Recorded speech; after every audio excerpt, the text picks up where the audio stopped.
So mga kabali, tuloy ko na yung pang-anim natin kay Rafi Libardo. At ito yung yung may-ari nito, si Michael Mandares.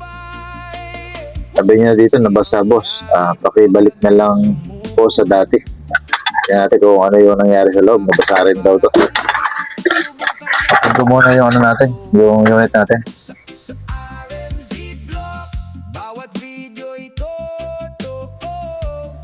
Ito mga kabali, ayan, wala naman ako nakitang lumobo, pumutok, sunog.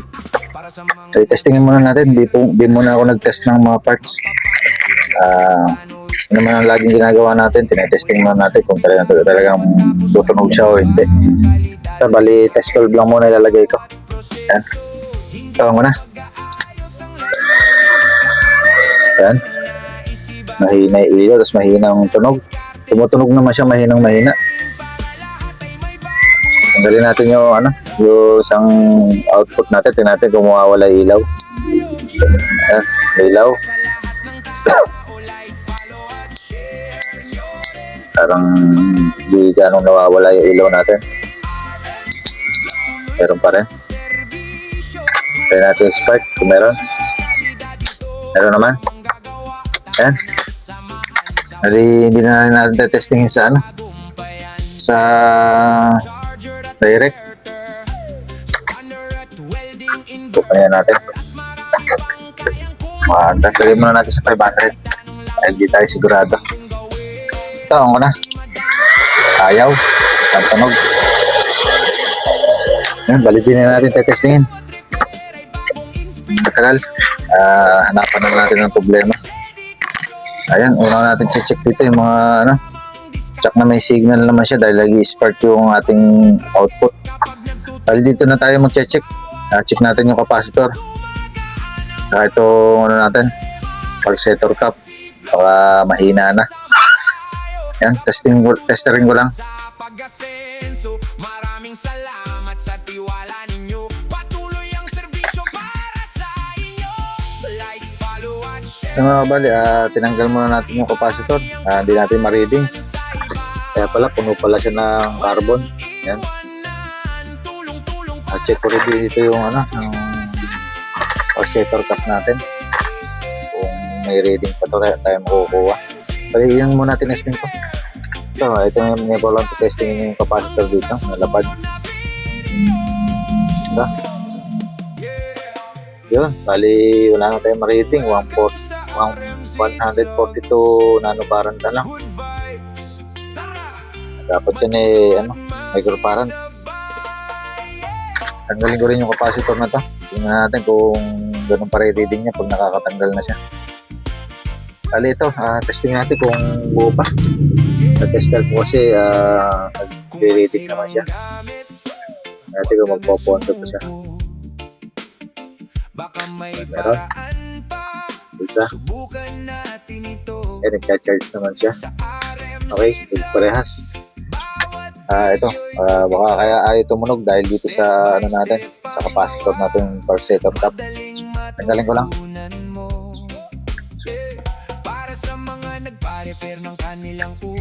Ali ito mga kabali, tinesting natin dito sa spark testing natin.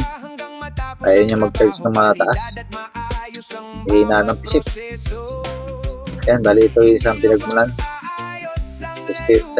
Testerin natin dito sa ating voltage tester. Tingnan natin kung magre-reading pa. Kasi nung nakakabit, ayaw niya mag-read. Yan, nakakabit na yung ating probe. Ganun pa rin yung reading natin, 157 nanofarad. Ang baba na talaga, sirang-sira na siya. Itong value nito, 305, 400 volts. Mali, 3 UF to. Yan, palitan din natin to. Babalik lang natin yung dati. Yun naman nakalagay sa note niya. Paandar natin yung dati para hindi ganong magpwersa. Yung ganito pa naman unit, pag ina-upgrade natin, ginagawa natin 4 UF yung capacitor. Lumalakas nga, kaya lang unang nasisira sa kanya itong MOSFET. Sa liit kasi ng heatsink niya. Yan, nag-overheat. Bali, ang gagawin lang natin, i-adjust na lang natin kung may i-adjust ng konting lakas. na ang nakakabit yung 305 na 3UF. Yun na lang ang gagawin natin dito. Ayun, bali unahin ko muna yung nag-spark dito, yung nagkaroon ng carbon. Yan, nire-reading natin kanina, hindi natin ma-reading dahil dito may carbon siyang magkasama sa dalawang butas ng natin, pin. Kaya hindi natin ma-reading. Ayan, tapos palitan ko na rin yung capacitor. Kaya pagkatapos na testing tayo.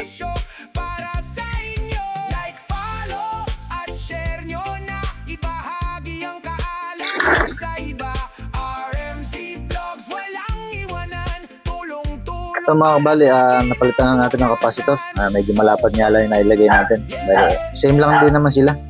305 parehas. Ginawa na lang natin para kung paano natin mailalagay sa board. Bali yung paano output natin sa palabas, yung wire natin, pinagbaliktad natin. Kaya nailagay natin siya. Bali, testing muna natin kung yung tutunog na siya.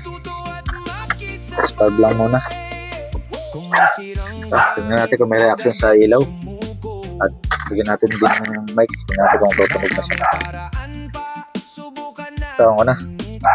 Ayan, nagkaroon na siya ng tunog. Hindi katulad kanina. Bali, kaya pala siya alam tunog. Sira pala yung ating capacitor. Pulsator cap. Direct na natin. Naka 500 lang tayo. Tawang ko na.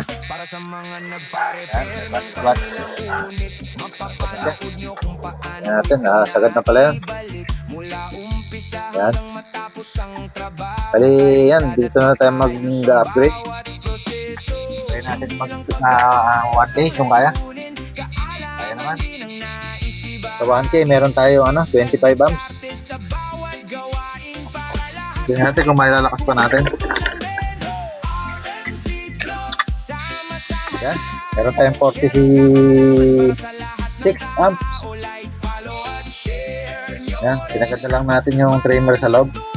Hindi na tayo magpapalit ng resistor para tumas pa yung kanyang amperahe. Dahil doon pa lang, napataas na natin sa trimmer pa lang. Hindi man natin yung pakakataas to kasi nag-overheat yung ganito. Bali sa lakas na 46. Pwede na. Bali di naman sasagad ng may-ari ito yung volume. Bali papakiramdaman ko lang yung lakasan kung nagpapabago-bago. Para hindi magkaroon ng problema pag nandun na.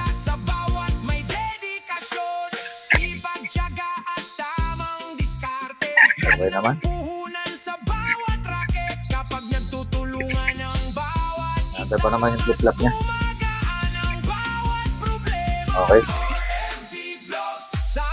Yan. Sabi lang naman dito, ibalik natin sa dati. Nag-adjust na lang din tayo ng konting lakas. Yan. Ibalik na natin. Tignan pala nagkaroon ng problema. Ito mga kabali, kasabayan ko na rin ang pagpalit ng ating lakasan. Kung gaano napansin na yung lakasan pala natin, kinakain na naman kalawang yung pin. Bali yung pinagkakapitan yan sa may carbon, baka doon mag-loose. Pag inaabutan ng kalawang yung buong paan na to, yung buong pin. Palitan ko na rin to. Palitan ko lang.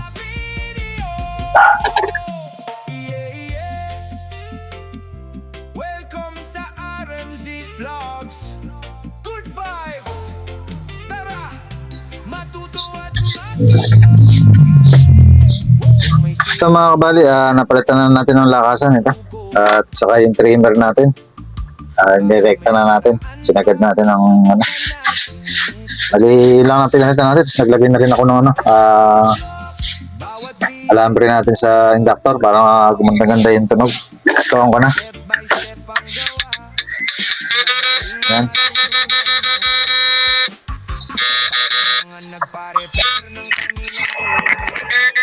Ayan, tunog na ngayon. 44 amps. Pwede na yan, 44.